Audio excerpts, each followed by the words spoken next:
My name's Ethan, and this happened when I was a junior in college. After my sophomore year, I found myself scrambling for a place to stay when I didn't get a dorm. Long story short, I ended up in a shared house that was a little farther from campus than I'd have liked, but it was cheap, and I was used to biking everywhere. Most of the residents were students, like me, but there were a few oddballs in the mix. A couple of grad students, some older alumni, and even a few people in their 40s working on their degrees. But the one person who stood out immediately was Mrs. Peterson. She lived in the house next door to mine, and from the moment I met her, she gave off this strange vibe. She was in her late 50s, maybe older, with graying hair and a limp. She never really said much to anyone, and when she did speak, it was either barely above a whisper or completely unintelligible. But what was most unsettling was her eyes, cold and distant.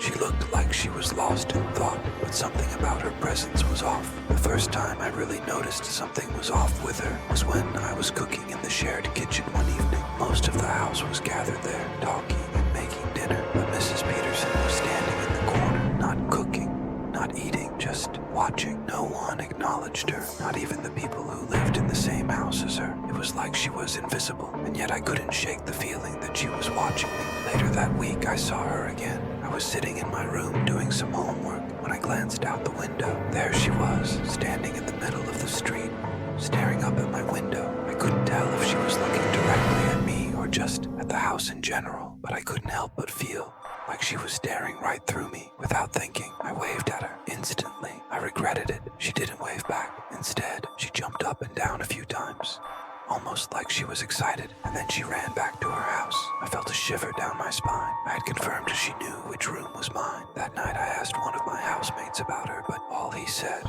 was that she'd always been around and that everyone just ignored her. But the more I thought about it, the more uneasy I became. I asked a senior who lived in her house, and he told me she had some connection to the university, but he didn't know much else. It wasn't much of an answer, but I tried to put it out of my mind. However, things only got weirder. One night I was walking out of my room when I almost ran into her. She was standing directly in front of my door, just staring at me. I jumped back in shock, but she didn't react. She didn't say anything. She just turned around and walked away like nothing had happened. It was past midnight, and the house was dead quiet. It was just unsettling. Over the next few weeks, I started noticing more strange behavior. She would randomly appear in areas of the house where she had no business being, and sometimes I'd catch her staring at my door, peeking around corners. One day, I realized I'd lost my room key. It wasn't a huge deal. I had a spare, but I was annoyed. I'd need to get a copy made, and that was just another inconvenience.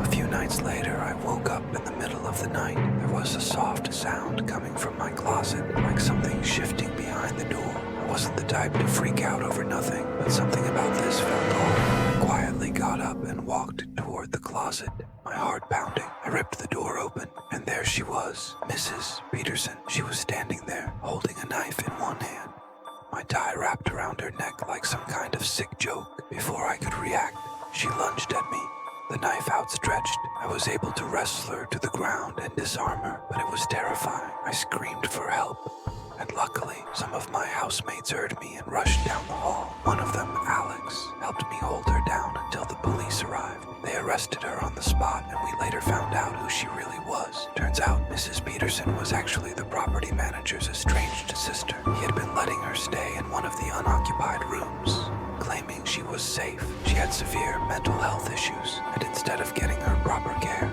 he just kept her in that house, isolated from everyone. The property manager was fired, and he faced charges for neglect. I can't say I blame Mrs. Peterson for what happened. She was clearly suffering, but that doesn't excuse what she tried to do. It still haunts me.